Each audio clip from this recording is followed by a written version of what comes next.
So full duplex versus half duplex. What's the difference?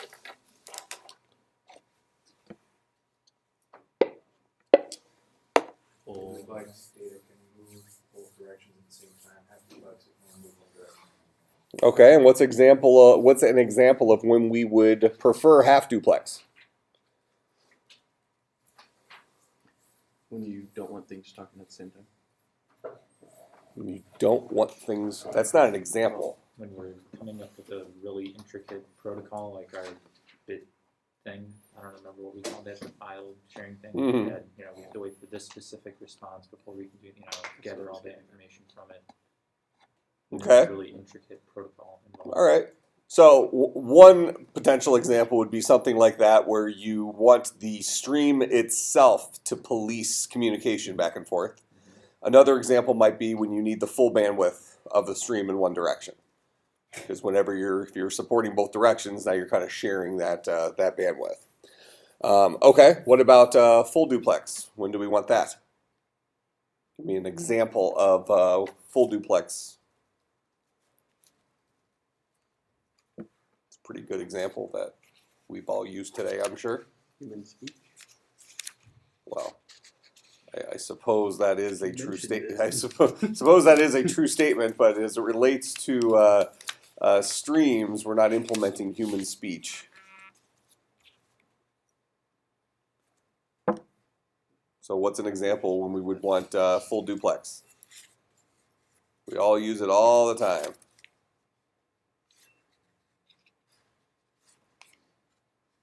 I assume we all wrote something down for this. Do you have something good to say, old Alex?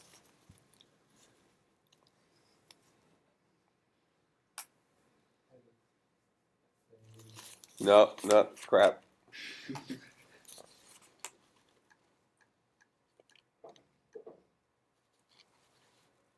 Well, here's a good example. Instant messaging through Facebook, where both people might be typing at the same time. We even get the little thing. So I was even thinking more generic than this. The internet in general is full duplex, right? But certainly, that's a good example. Did Abe, you say something intelligible?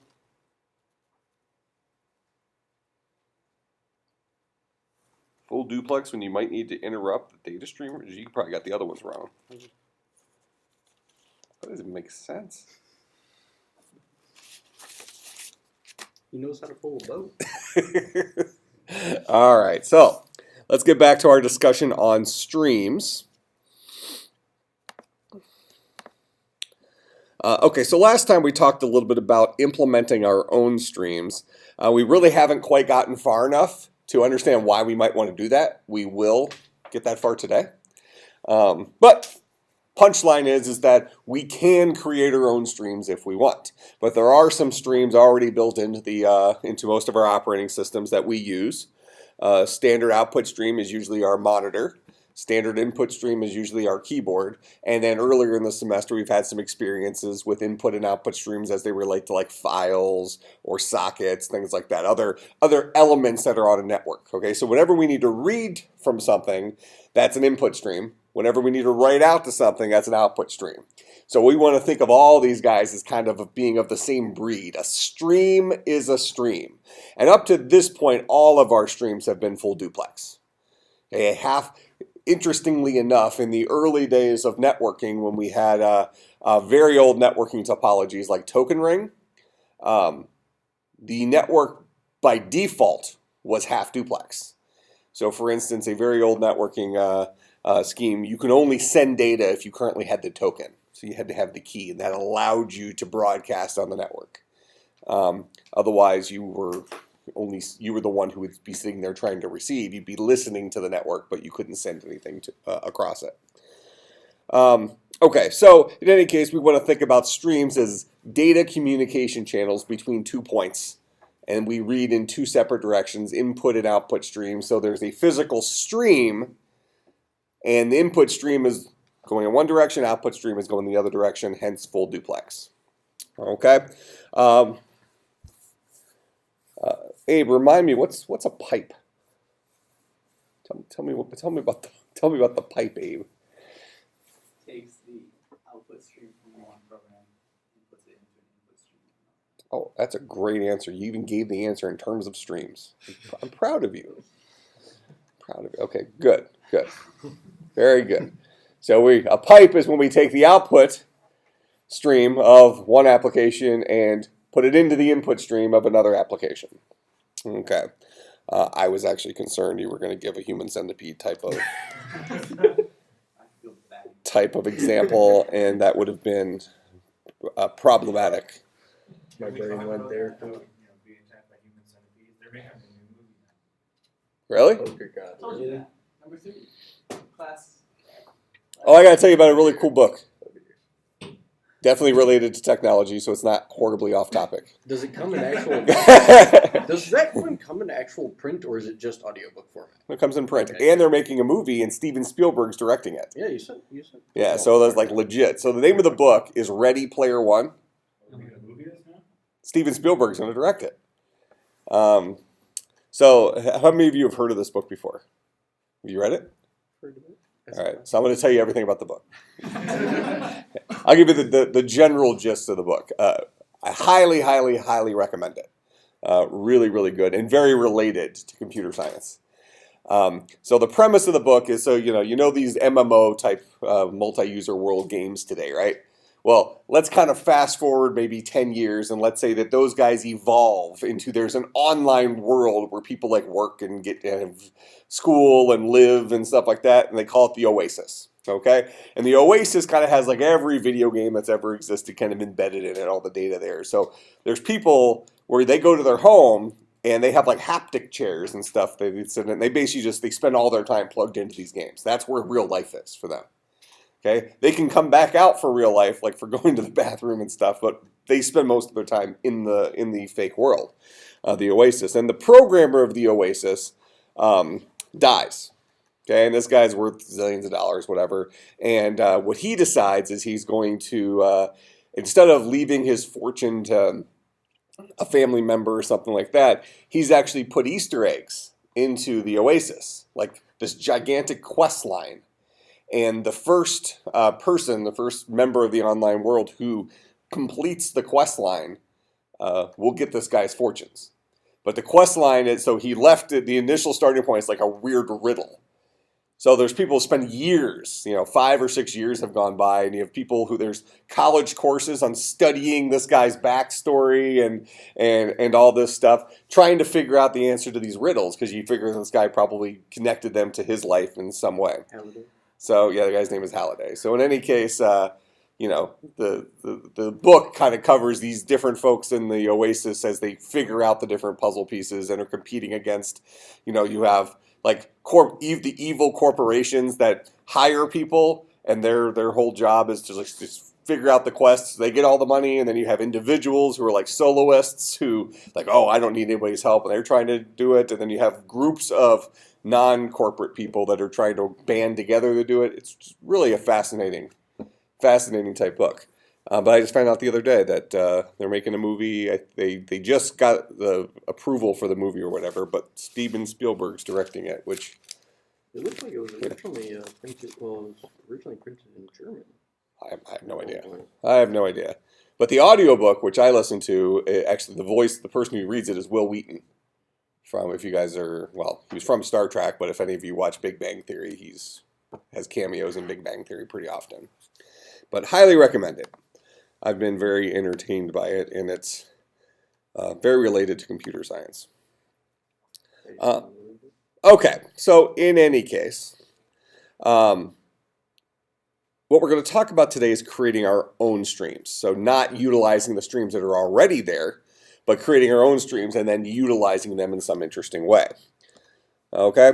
I'm actually going to just skip past this part. We're going to look at some legitimate code to...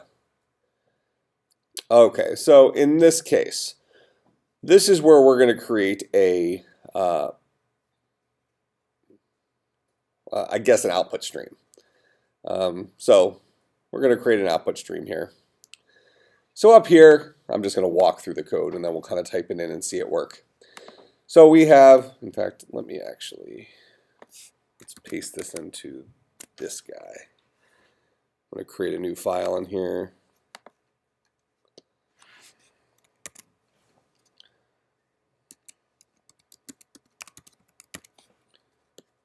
We'll call it alphabet.js. We'll paste our code. Okay. So right off the bat, we have this thing called stream. And we need to, I don't think we'll have to install that. I think it comes with Node, so we're okay there. But we're going to create a variable called stream. And now we're creating a function. This is learning a little bit about how JavaScript works for these things, so I'll kind of explain through this. So we're creating a function called alphabet. And alphabet's just going to take in a single parameter that happens to be called options.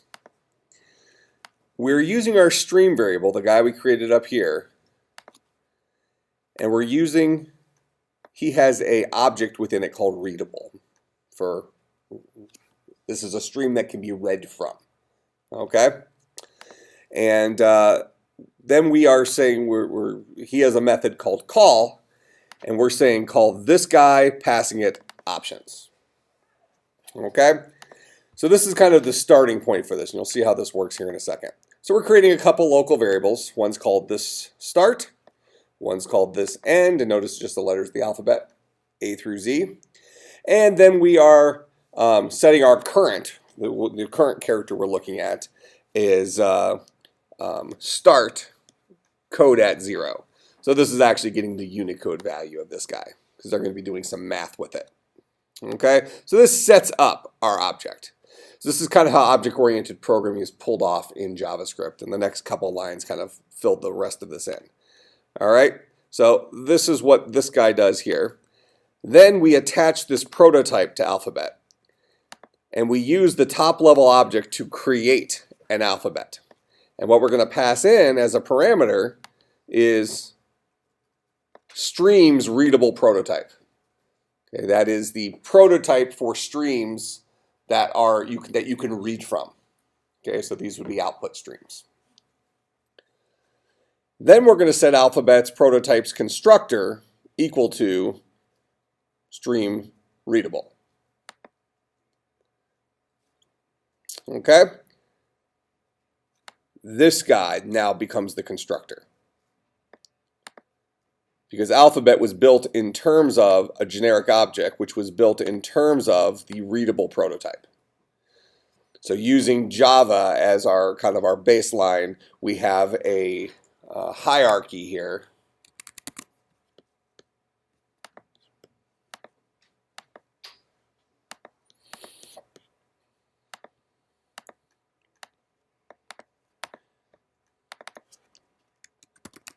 We have object. Underneath that, we have this guy called readable, which is a stream.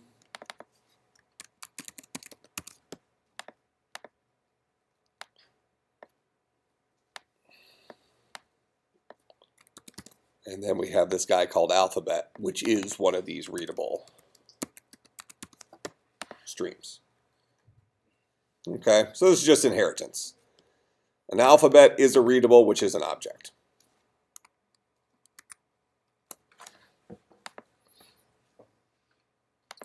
Okay, so and this is our constructor for alphabet, so that's where this guy comes in.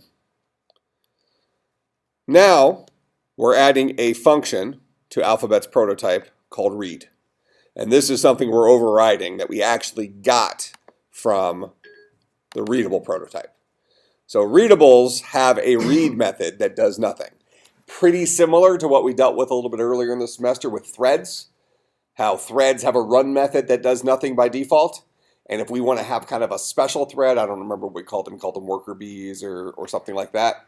Okay, if we wanted to have a thread that actually does something interesting for us, we extend thread very similarly to what we're doing here. We're extending readable, and then we're overwriting that guy's read method. In thread's case, we're overwriting his run method to do what we want to happen when this guy is read from. Okay? So what does this method say to do? It says, get a letter. What letter? The letter from this.cur. So remember we initially set it up here. So this.cur was start was the letter associated with this dot start. So initially it'll be A. So get that letter. Then we're going to create a buffer, and we're going to read that letter into the buffer using this standard UTF-8. So that's just standard Unicode for, let's just say, English in most foreign texts. Then we're going to take whatever's in our buffer and push it onto, now remember, what is alphabet here? Alphabet is one of these guys. He's a readable stream, okay? Or we can say he's an output stream, a stream that can be read from. So we're pushing it onto that stream. All right, when we say this dot here, we're referring to ourselves, and ourself in this case is actually an instance of alphabet, but that instance of alphabet is actually an instance of readable. Okay? So we'll push it onto the stream. Then we increment current to be 1 bigger than it used to be. So now it'll move to B. If letter, the letter we just read, happens to be equal to a Z, so if we're at the end of the alphabet, then we're going to push null onto the stream. And pushing null onto the stream says the stream is done. That's how we stop a stream from, in this case, throwing up. I mean that in the kind of the human centipede type of example, I guess. Okay? Can we watch that sometime? No. Last day of class? Oh, definitely not here.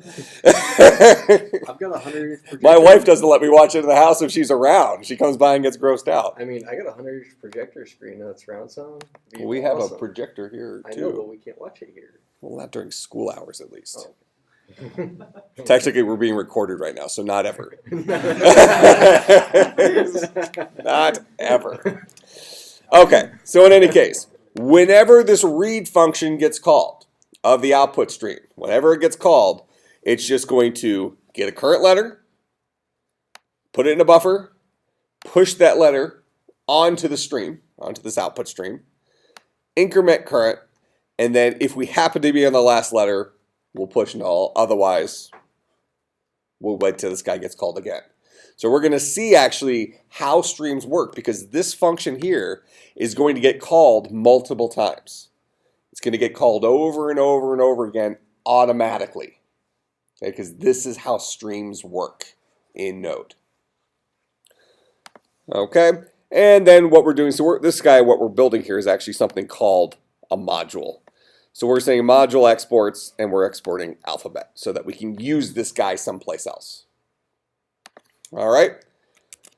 So this is a little example of creating an output stream named alphabets, or our own custom output stream, that's based on the prototype that is the readable output stream, the generic output stream, which also happens to be an object. Okay. So just to kind of re-clarify these 3 lines right here. This line right here says alpha is actually an instance of readable. That's what that line says. This line says that alpha's prototype follows readable's prototype. I'm sorry, alpha's constructor follows readable's constructor. And readable's constructor takes in a set of options. And what do? We call upon readable's constructor. So in Java, this is equivalent of saying super. Super options. It's the equivalent. We're calling our parents constructor. Then we're adding some extra crap in here. An alphabet guy knows where he starts, where he ends, and where he currently is. 3 variables. You can call them whatever you want, but he named them that. Okay, because remember, JavaScript is a loosely typed language, so we don't actually have to define these variables. They're being defined and used right here. In Java, we would have said, char start is equal to A, char end is equal to Z, char cur is equal to, in this case, start. Okay? Go ahead and save that. We'll go back in here and we'll see how this guy is actually used. So we're going to create another file here, and we're going to call this guy main.js.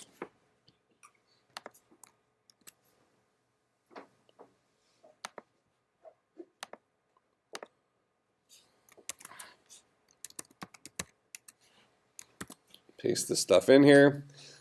All right, so we're going to go ahead and require, we're going to create a variable called alphabet. We're going to require ./alphabet, which is the name of our module, okay, that the other guy exported. So this knows to look into alphabet.js, the guy we wrote over here. All right, then we're going to create a variable of type alphabet. So this guy, alpha, is an instance of an output stream. Make sense? He's an instance of an alphabet, which is an instance of an output stream. Then we're going to tell this stream to turn on. Now, this is where we start having some asynchronous communication, which we'll talk about a lot more today. So we have this thing called data, and on data, every single time we have data, we're going to call this function. This function is going to take a single parameter, in this case they're just calling it a chunk, and it's going to write out to the screen the string version of that chunk. So every single time we get data from this output stream, that data is going to get sent in to our function one chunk at a time, and it's going to get written out to the screen as a string. Now to connect the dots here, when we read from this guy, a chunk they're saying is actually a string. The reason it's a string, the reason we can assume it's a string is because we actually wrote to our output stream using a buffer. That's what we were doing right back here.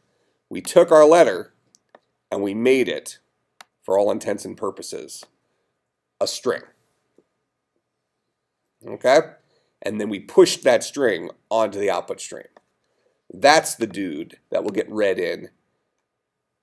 Well, this is an event, alpha.on. So the asynchronous on read event will get called. It's associated with data, so data is the actual name of the event. We will call this function each time that happens, passing it the parameter, the string we got, and then we're just going to spit it out to the screen. Okay?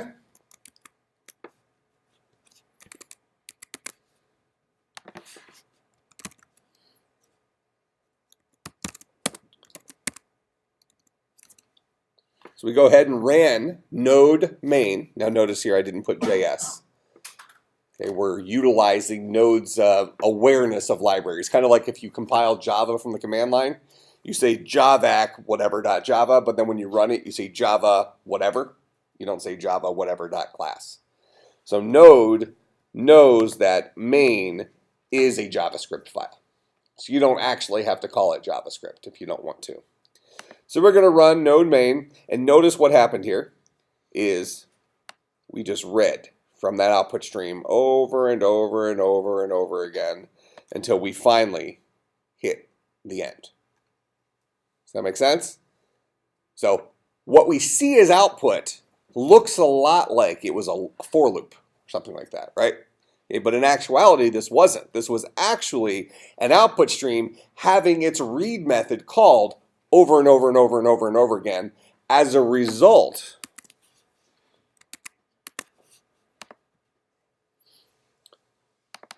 of the data event. So we just witnessed an asynchronous call by our by the node, I guess the node ecosystem, the node runtime. Yeah, node runtime, node event loop. Okay, so we're going to talk in a few minutes about this behind the scenes thing that Node kind of works like a game engine, where you have this constant loop that's running, checking on things. Okay, and that guy, once we turned the output stream, once we kind of turned the spigot on and started flowing out, it kind of just read from it as long as data was available. And what did we do? We spit it out to the screen. In a little bit, we might be piping it somewhere. So you can look forward to that.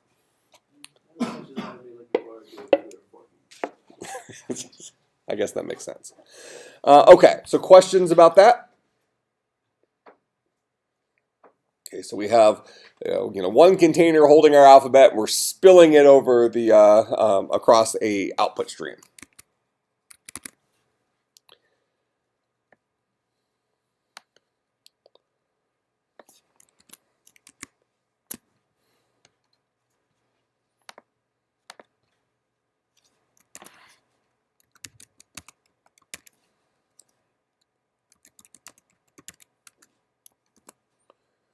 Okay, now we're going to go the other direction. Now we're looking at something that's a input stream. So again, we'll start off with stream built into Node. I guess maybe it's an important thing to, if you're trying to kind of juggle what Node is in the world, Node is a manager of streams. Streams are incredibly important to Node because Node is a language built for networking. Okay. The internet had already been around for a while, and Node was built to work with that. All right, so similarly to what we had before, we're going to have a class called cache here. We could have called that whatever we wanted. That's just what the example thing named it. And notice it's still taking in options. So this guy's probably going to be mimicking the constructor of a stream, right? All right. So notice the very first thing he does is he calls upon his parent. That is the writable constructor. So this is like saying super, passing it a link to himself, this instance of cache, as well as whatever options were passed into cache. So just like we had before, this guy is letting his parent constructor do the magic of making this guy a functional input stream. Okay, just like in Java when we're dealing with threads, we create an object, extend thread with that object, we implement a run method. But when we start that thread, we call it start method that we never touched. And that method came from thread and has the magic built into it for spawning off a thread in that particular operating system. That make sense? And we can't actually override that start method for threads because it's a final method. The magic is housed in there, we don't get to see it, and we can't change it. The start method does the thread magic. In this case, the constructor for our input and output streams has the magic needed to set up a proper stream. And we don't change that. We just add to it. That's what we're doing here. We're adding to it. So what does in this case, a cache object have? Well, it's going to have a variable called key. And this is going to be equal to this key variable that's associated with options, this thing that was passed in. We'll talk about that shortly. It's also going to have a value that will default to null. Okay, and notice that this guy registers an event here. So we're starting to see these events pop up more often. We've actually already seen them because we've seen them when we had a /get event, a /post event, those things. Now we're seeing events that are specific to streams, but we're seeing them pop up in more places. So this guy also registers himself with the finish event associated with a input stream. And whenever this event occurs, whenever he is asynchronously notified about that event, and we'll talk about that asynchronous nature shortly, but I just want to keep reiterating that term because that's super important when it comes to Node. Whenever that event happens, this function gets called.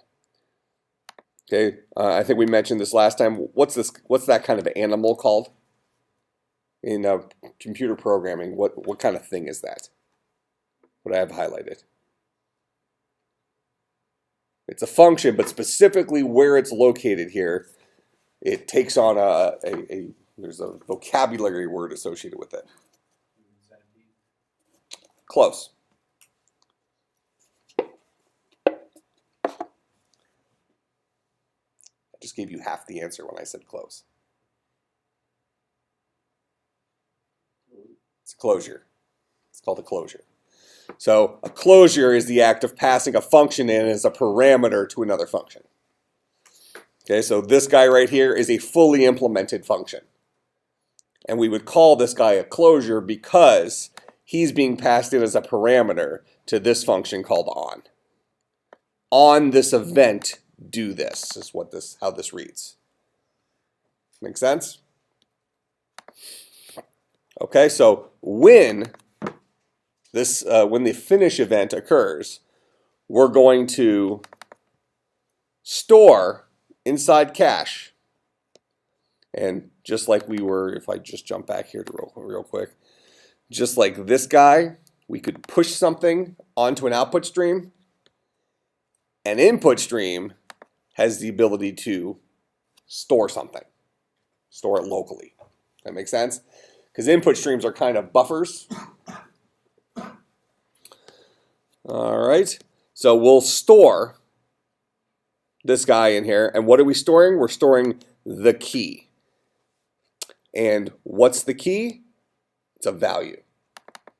So this guy actually is what's known as a dictionary. Okay, and we'll see that. Did we talk about dictionaries already in here? Okay, we'll see this as an example.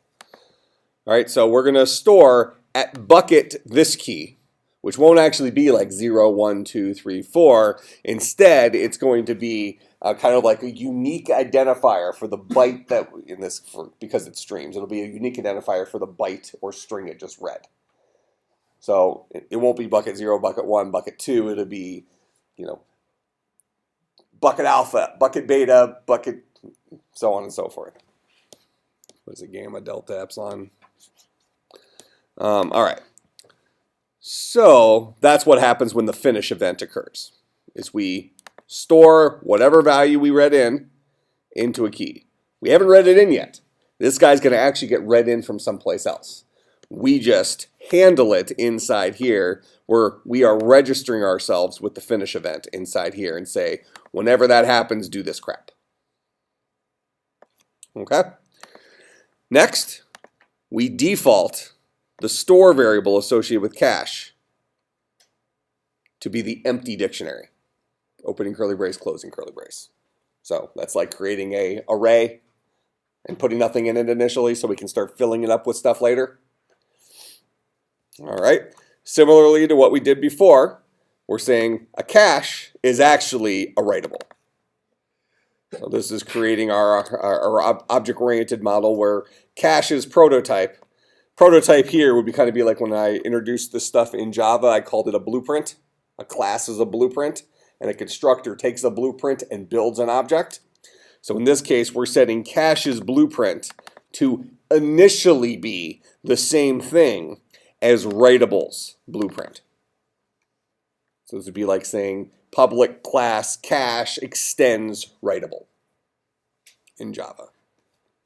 Okay? Then we're further specifying cache to say his constructor looks the same as writable's constructor. And we've written the constructor right up there.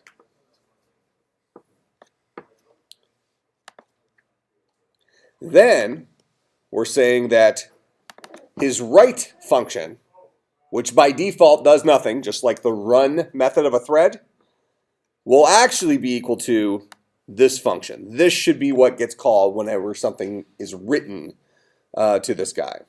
So when something is going to take in a chunk, some encoding, and then a callback. Callbacks are functions typically. Okay? Something that should happen later, and we'll see this here in a second. So when this guy gets called, if we don't currently have a value inside a value, so this says if not this dot value, that is like saying if this dot value is equal to null. Actually, I'm lying. This is like saying if this dot value is not equal to null. That's what this says. No, hold on. Let me make sure I spit this out correctly. This is saying if, not this dot value would be like saying if this guy doesn't have a value. So if this dot value is equal to null is what this asks. If this dot value is equal to null, then go ahead and set this value equal to whatever chunk was just written. Otherwise, if it already has a value in it, we're going to set it equal to, we're going to use a buffer to concatenate onto the existing value, the new chunk. All right, so we're kind of building up a string here. Then we're calling callback. Who's callback? It's the dude that was passed into the right method right here. And where did that dude come from? Right there. This is our function that was passed in as our callback. So whenever this guy gets written to, what do? Well, the finish method gets called. So we do all this stuff, and then when we actually execute the callback, the finish event is raised, which then says, on finish, do this stuff. We'll store the cache. And there's actually one additional step in there we'll see on the next file. All right, now just like before, we're exporting cache. Okay, and probably this is where the piping comes in, Abe. I was waiting. All right, so we're going to update our main.js.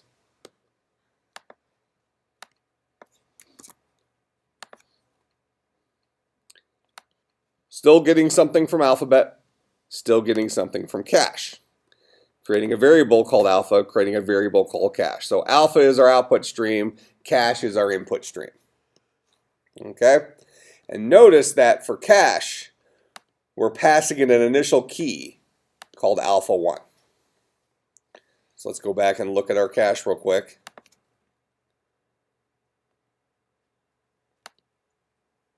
The key associated with the cache is the key that came in from options, which is something that was invented by the stream class, stream object. All right, so this guy is the guy that gets passed into options key.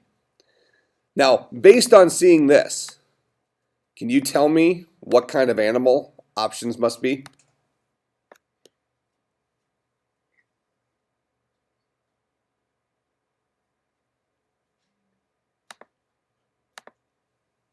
This is a name value pair.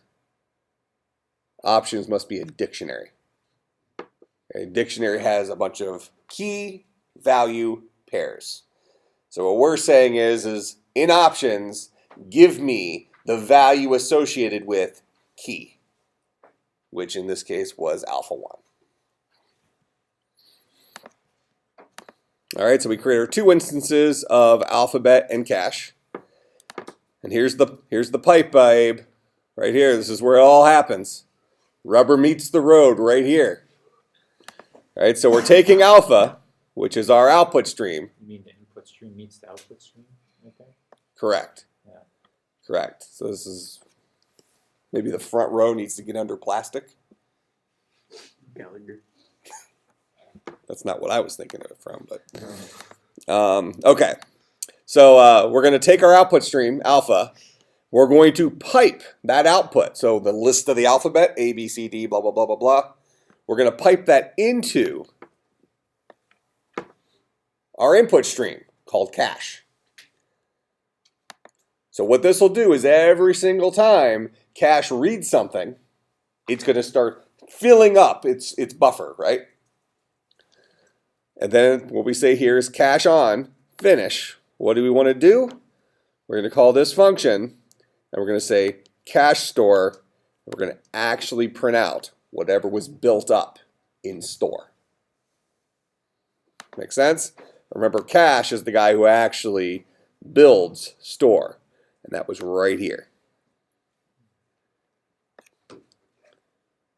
Every single time we got a value, add it to our store.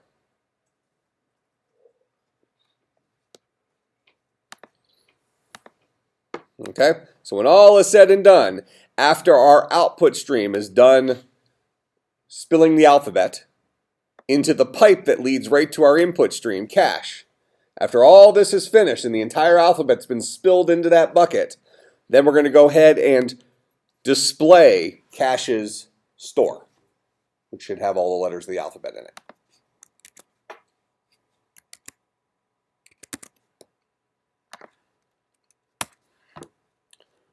Ruh-roh.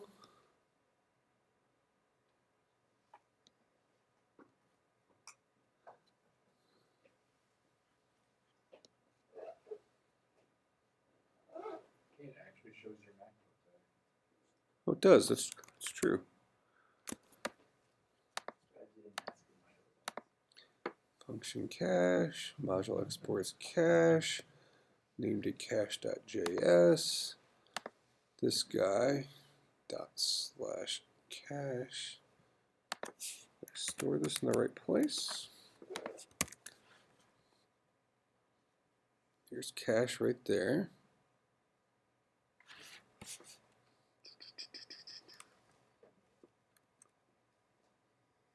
Oh, that's weird. I didn't change anything.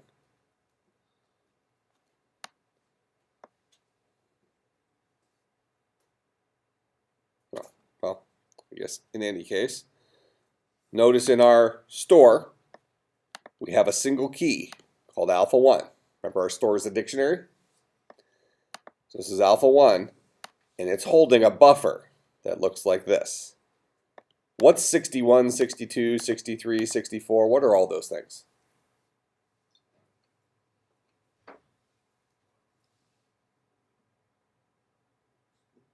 What do you think, Abe? What's 61? location. Locations of what? Memory. No. Tim? What's the 61, 62, 63, 64, 65? What are these guys?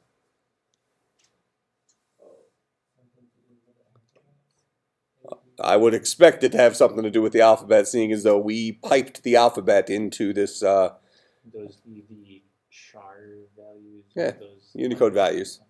Unicode values of these guys.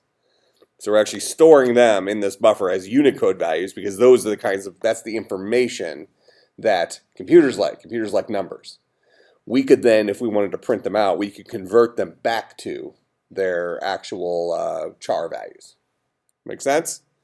All right, so there's a simple little example of us creating our own output stream that does something, not that useful, but spits out the alphabet, and our own input stream, which just is meant to have stuff piped to it, but we could actually call that input stream and just send it random words or something like that if we wanted to. We just happen to want to use pipes to make this work.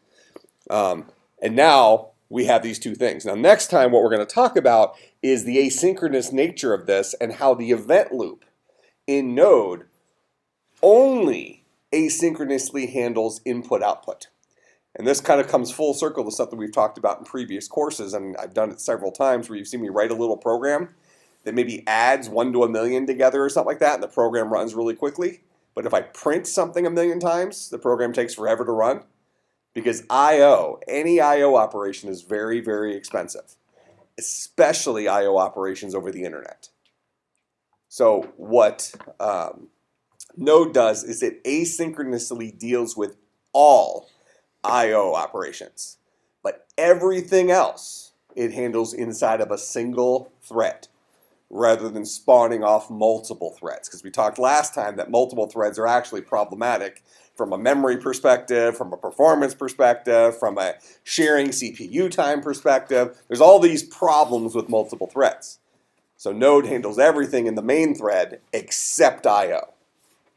Okay? So we'll talk about that on Friday.